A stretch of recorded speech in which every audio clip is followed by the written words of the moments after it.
మనకిచ్చే writing madam పిల్లలకు కాదు, టీచర్లకు కాదు సార్.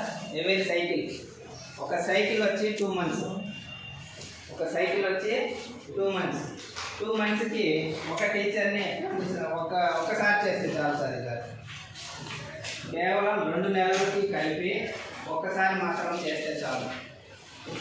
ఇప్పుడు మనం టీచర్ని అలొకేట్ చేసుకుంటాం 2 months once సార్.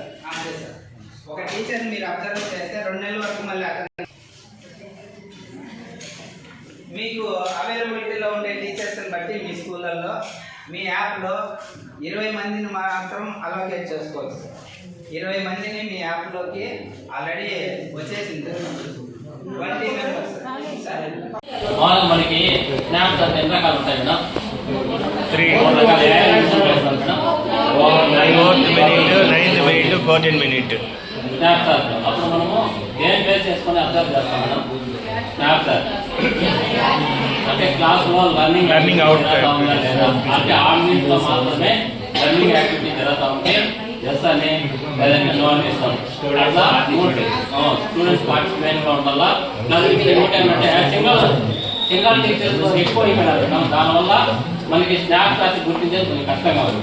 ఇది కొద్దిగా మీరు నోట్ చేసుకోవాలి. ఎందుకంటే చాలా స్కూళ్ళల్లో సింగల్ డిజిట్స్ అంటే 5 మంది 6 మంది 4 3 కూడా ఉన్నారు కాబట్టి అక్కడ స్నాప్స్ రాసి ఎట్లా తీసుకుంటారు మేడం? ఒక 4 పిల్లలు ఉంటారు ఎస్జిటి ఒక ప్రైమరీ స్కూల్లో.